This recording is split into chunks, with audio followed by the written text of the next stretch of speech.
Now, see, now please, first speaker as per list is Sri Ravi Shankar Prasad. Javed Akhtar was requested. Would you speak or you want to be the second or first? Yeah. आप बोलिए. No, he is my senior. आप बोलिए. No. He has agreed. आप बोलिए. He has agreed. Oh, सहमत गए. आप बोलिए. Everybody wants to listen to you. Okay. आपका स्पीच सुनने चाहते हैं. बोलिए. Yes. It is made and speech. तो बोलिए. 20 मिनट तक लेगी. One, that I must immediately declare that whatever I am going to say will have something to do with this bill under consideration, which has something to do with music industry, and I work for music industry. My relationship with music is what a farmer's relationship with agriculture or a lawyer's connect with judiciary. So I hope it will not be considered any kind of conflict of interest. एक, अब आइए वापस आते हैं जिस मुसीबत में मैं हूं और हमारे हजारों फनकार हैं. सर, बड़े जमाने से ये तकलीफें थीं, लेकिन शायद हिंदुस्तान के कलाकार समझते थे कि बोलेंगे तो सुनने वाला कौन है. लेकिन अब वक्त बदल रहा है, लोग बदल रहे हैं, हालात बदल रहे हैं. उम्मीद करता हूं कानून भी बदलेगा और हिंदुस्तान के कलाकारों की किस्मत भी बदलेगी. तो आज इस यकीन से बोल रहा हूं उनके बारे में कि इस किनारे से उस किनारे तक जितने सदन में लोग हैं वो मेरी बात सुन रहे हैं पूरे ध्यान से, पूरे दिल से. और अगर बात हिंदुस्तान के संगीतकारों और गीतकारों की है तो ऐसा ही होना चाहिए, इसलिए कि ये मुल्क, ये धरती गीतकारों और संगीतकारों की है. ये बात मैं इसलिए नहीं कह रहा हूं कि सुनने में अच्छी लगती है, ये बात मैं इसलिए कह रहा हूं कि सच्ची. दुनिया में कौन सा दूसरा मुल्क है जहां एक मुल्क में क्लासिकल परंपरा की दो ट्रेडिशन सैकड़ों साल पुरानी है, हिंदुस्तानी और कर्नाटक. दुनिया में कौन सा ऐसा मुल्क है जहां लोक संगीत की इंद्रधनुष में इतने रंग हो जितना यहां है. कश्मीर से कन्याकुमारी तक जाके देख लीजिए, महाराष्ट्र से मणिपुर तक जाके देख लीजिए, क्या क्या रंग म्यूजिक. दुनिया में कौन सा ऐसा मुल्क है जहां पवित्र ग्रंथों में भी शायरों का नाम और काम मिलता. हमारे गुरु ग्रंथ साहब, हमारे रामचरितमानस, रघुकुल रीत सदा चली आई, प्राण जाए पर वचन न जाई, राजा दशरथ रानी के कई से ये महाकवि तुलसीदास के शब्दों में कह रहा है. दुनिया में कहां ऐसा मुल्क है जहां जन्म से लेकर मरण तक कोई जगह नहीं, कोई पल नहीं, कोई छिन नहीं जिससे सैकड़ों गीत ना हो. वो एहसास की कोई मंजिल हो, वो भावना की कोई रुत हो, वो ख्याल का कोई रंग हो, आपको सैकड़ों गीत मिल जाएंगे. और फिर हमारे फिल्मी गीत जो रिलीज होते हैं तो फिल्मी गीत हैं, लेकिन कुछ दिनों बाद वो लोकगीत बन जाते हैं. वक्त की छलनी से सब कुछ बह जाता है, एक्टर का चेहरा, फिल्म का नाम, और वो अमर गीत रह जाता है जो आपके अतीत का, आपकी यादों का हिस्सा बन जाता है. आज आपके कानों में जब कोई पुराना गीत गूंजता है तो ऐसा लगता है लड़कपन के किसी दोस्त ने कंधे पे हाथ रख दिया, बैठो कहां जा रहे हो, बात करें. यादों का मेला लग जाता है. ये गीत कहां सुना था, कब सुना था, किसके साथ सुना था, और कभी कभी यह भी याद आता है कि किसके लिए सुना था. हैरत होती है, और हैरत से ज्यादा गम होता है कि जिस मुल्क में संगीत के और शायरी के इतने चिराग रोशन, उनके नीचे देखिए तो अंधेरा ही अंधेरा. जिस अंधेरे में हिंदुस्तान के राइटर्स की और म्यूजिशियंस की जिंदगी बरसों से लाचार और बेबस भटक कोई, लेकिन दिल में एक उम्मीद है कि एक दिन आएगा जब हमारी सुनी जाएगी, एक दिन आएगा जब हमें इंसाफ मिलेगा, एक दिन आएगा जब हमें हमारा अधिकार मिलेगा. आएगा, आने वाला. बड़ा मशहूर गीत था सर, 60 साल से ज्यादा पुराना. यह गीत कंपोज किया था पंडित खेमचंद प्रकाश ने, अपने जमाने के बहुत बड़े संगीत विद्वान. पिछले दिनों एक अजीब वाकया हुआ. क्या होता है कि जब एक गाना रिकॉर्ड होता है तो उसमें दो रॉयल्टी जनरेट होती हैं. एक साउंड रिकॉर्डिंग रॉयल्टी कहलाती है, जो साउंड रिकॉर्डिंग का मालिक है, प्रोड्यूसर या म्यूजिक कंपनी, उसके लिए होती है. और एक परफॉर्मिंग होती है जो कि राइटर और म्यूजिशियन के लिए होती है. ये यहां भी है, ये कानून अभी नहीं आ रहा है, ये कानून है यहां, और बाहर भी है. बाहर जरा थोड़ा सा अलग है वहां सचमुच राइटर और म्यूजिशियन को पैसा दे देते हैं। तो वहां पर कहीं 13-14 हजार रुपया जमा हो गया खेमचंद प्रकाश के अकाउंट में इस गाने के लिए, और वो पैसा यहां भेजा गया। खेमचंद प्रकाश जी तो अभी दुनिया में नहीं है। ढूंढा गया तो उनकी पत्नी मराठ में स्टेशन पे भीख मांगती हुई मिली। वो भीख मांगती थी। ये कोई बहुत हैरत की बात नहीं है, ऐसी बहुत कहानियां हैं। ओपी नैयर, मुझे याद है मैं छोटा सा था तो एक पिक्चर आई थी मुजरिम, जिसमें शम्मी कपूर और पद्मिनी हीरो हीरोइन। उसके पोस्टर पे दोनों हीरो हीरोइन की तस्वीर नहीं थी। हारमोनियम लिए ओपी नैयर खड़ा था, सुर के जादूगर ओपी नैयर। वो ओपी नैयर नाला सुपारा नाम की एक छोटी सी बस्ती है बंबई से बाहर, वहां एक फैन के घर में छोटे से कमरे में रहा अपनी आखिरी उम्र में, और होम्योपैथी के इलाज से अपनी जिंदगी गुजारी, जबकि उसके सैकड़ों गाने बजते रहे और उसकी रॉयल्टी म्यूजिक कंपनी से दी रही।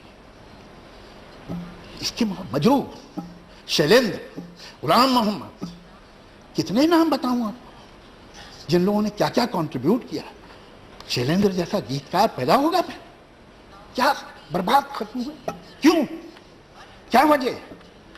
अगर हमारे यहां भी रॉयल्टी की इजाजत है, हमारे यहां भी कानून है रॉयल्टी का। जी हाँ, अरे बड़ी लंबी लिस्ट है शहीदों की साहब, किस किस का नाम लें, नाम किस किस के गिनाऊं तुझे याद है। तो क्या वजह है?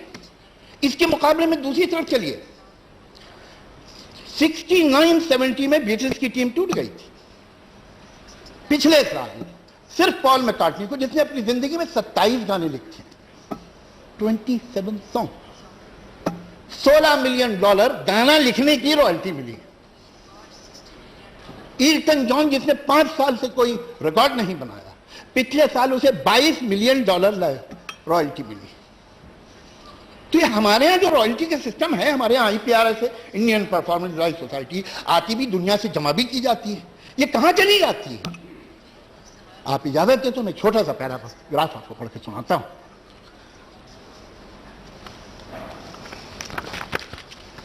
इसमें यह एक कंपलसरी मूव है जो हर कॉन्ट्रैक्ट में, वो चाहे भारत रत्न पंडित रविशंकर के लिए हो, या AR रहमान 2 ऑस्कर के विनर, या मेरे जैसे मामूली आदमी को, या गुलजार को, या किसी को, यह कंडीशन उसमें होती है। The rights assigned included but not restricted to the rights of mechanical, digital reproduction in any manner or format, or media whether existing or future, publication, broadcasting, reproducing, hiding, renting, translation, adaptation, synchronization, making and use in a cinematographic film, performing in public, publishing in any other way, whole or the part of the literary work, the rights to grant the mechanical and reproduction, publication, sound and television, broadcasting, transmission over the airwaves, electronically or through satellite or literary works. Now here the plot thickens. Including all forms of communication, transmission, reproduction and exploitation of the literary work that may be discovered or invented in the future. The said work have been assigned by me for good and valuable consideration. ये bonded labour नहीं तो क्या है? सिर्फ अंग्रेजी में लिख दिया है तो बॉन्डेड लेबर।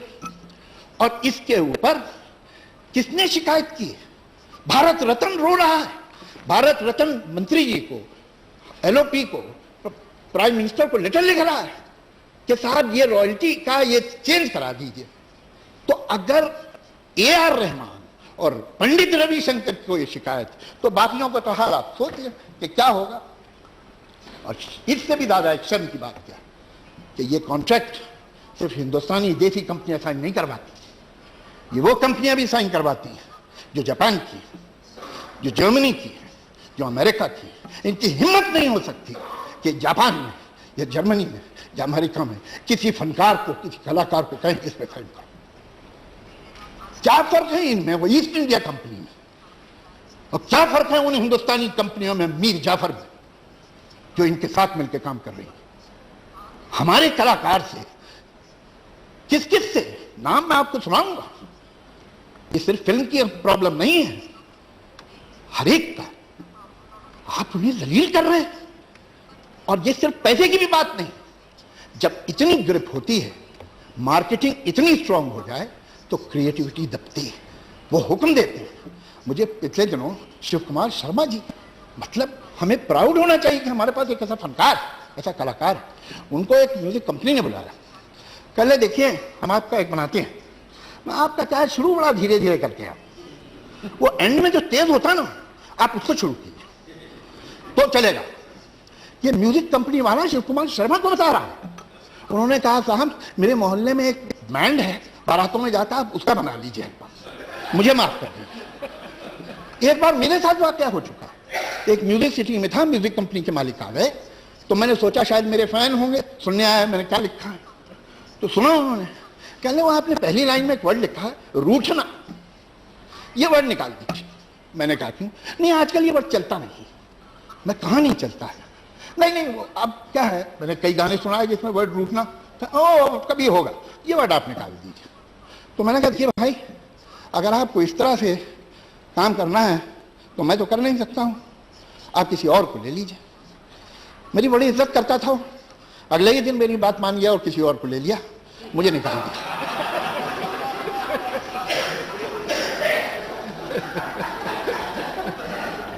जो लोग इस बिल के खिलाफ हैं वो क्या कहते हैं?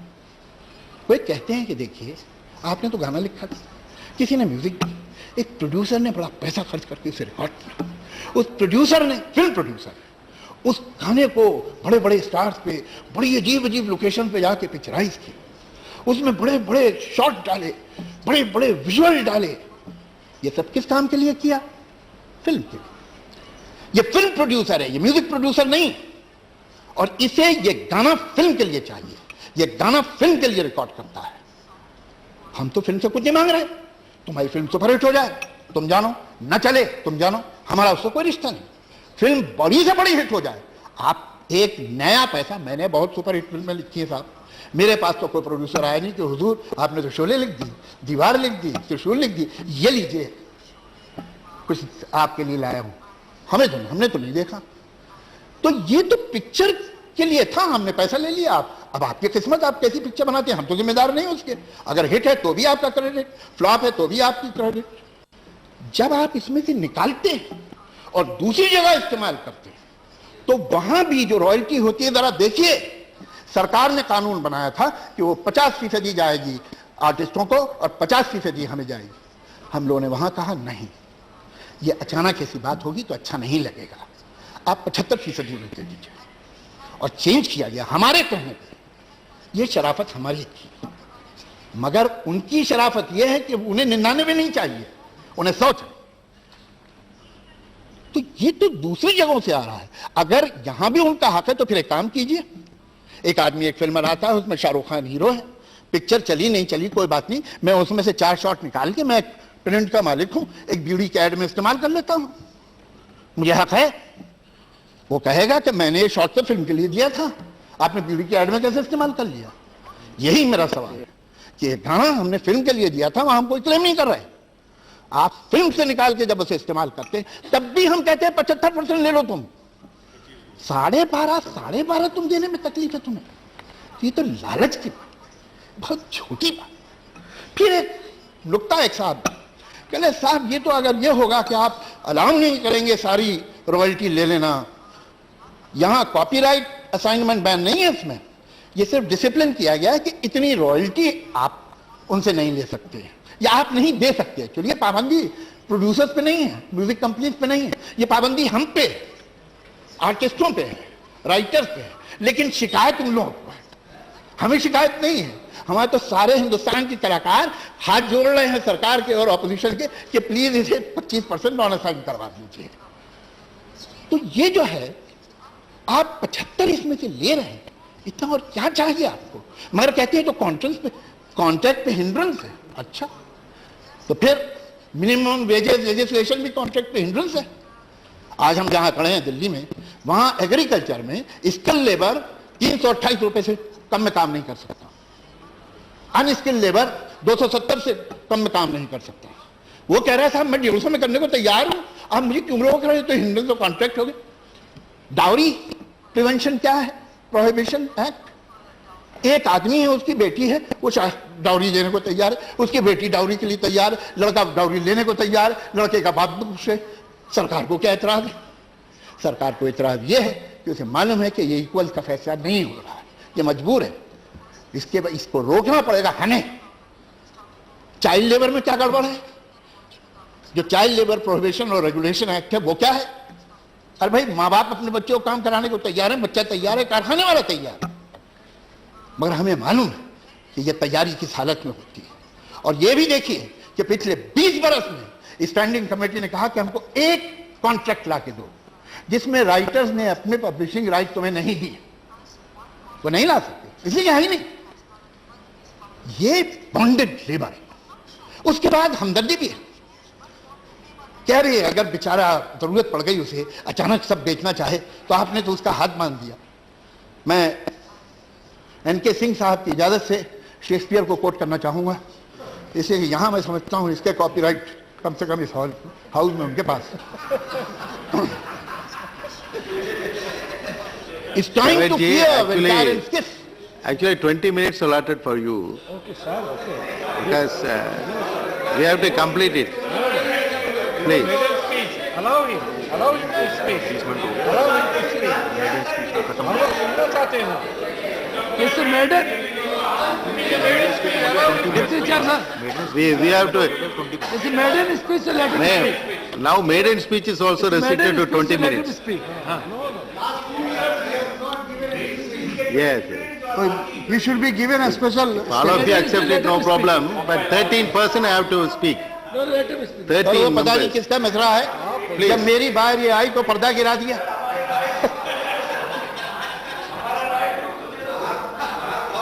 नहीं सर, मैं एक 4-5 मिनट और लूंगा, 4-5 मिनट और लूंगा।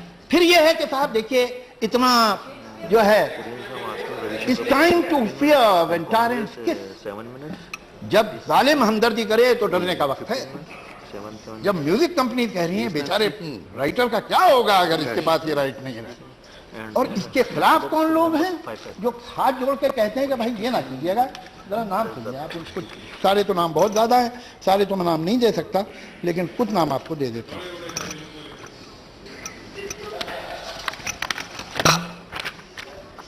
पंडित रविशंकर, पंडित शिव कुमार शर्मा, पंडित हरिप्रसाद चौरसिया, शोभा मुदगल, विशाल भारद्वाज, गुलजार, प्रसून जोशी, जगजीत सिंह, अमजद अली खान, अमान अली खान, अयान अली खान।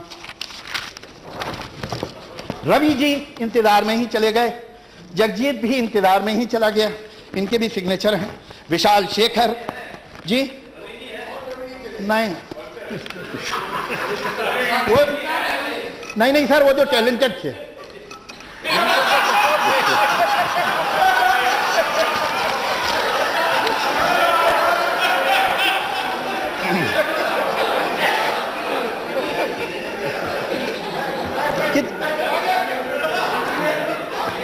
जाता हूं फिर तो। और बहुत नाम है, फिल्म इंडस्ट्री के तो सारे नाम हैं, ये कलाकारों के नाम हैं, दाकिर का नाम है, इनका नाम है, साउथ के सारे बड़े, बंगाल के सारे सिंगर्स और म्यूजिशियंस का नाम है, AR रहमान का नाम है। ये लोग कहते हैं कर दीजिए। क्यों भाई? अच्छा एक और बात कि अच्छा कर दीजिए लेकिन पुराने पर नहीं होना चाहिए। ये बात किसी हद तक सही है, किसी हद तक सही नहीं। मतलब आप ये कल को कहें बिल आ जाए कि साहब 1960 से मेरा गाना रिलीज हुआ था, तो आप तो मुझे हिसाब बताइए, ये बेकार बात। कोई भी लॉ जो है वो रेट्रोस्पेक्टिव में नहीं लग सकता है, लेकिन अब जब वो गाना लगेगा तो उसकी रॉयल्टी होगी, ऐसा कानून है। तब तक जो आपने कर दिया, भूल जाइए, हम भी भूल जाइए। सर जब तक ये नहीं होता, यही एक तरीका है। सारे म्यूजिशियन, सारे राइटर्स तो गलत नहीं हो सकते, एक तरफ ये है, दूसरी तरफ ये मल्टीनेशनल्स हैं, दूसरी तरफ ये बड़े बड़े प्रोड्यूसर हैं जो प्रिटेंड कर रहे हैं कि प्रोड्यूसर्स का बहुत नुकसान होगा। दरअसल जो अपफ्रंट मनी होता है वो तो एक 10-12 प्रोड्यूसर्स को मिलता है, बाकी को तो एक नया पैसा नहीं मिलता। उनका पहली बार उन छोटे प्रोड्यूसर्स को पैसा मिलेगा जब ये बिल आएगा, इसलिए कि पब्लिशिंग हमारे हाथ में होगी और वो पब्लिशर होंगे, वरना म्यूजिक कंपनी सब ले जाती है, बेच देते हैं उसे।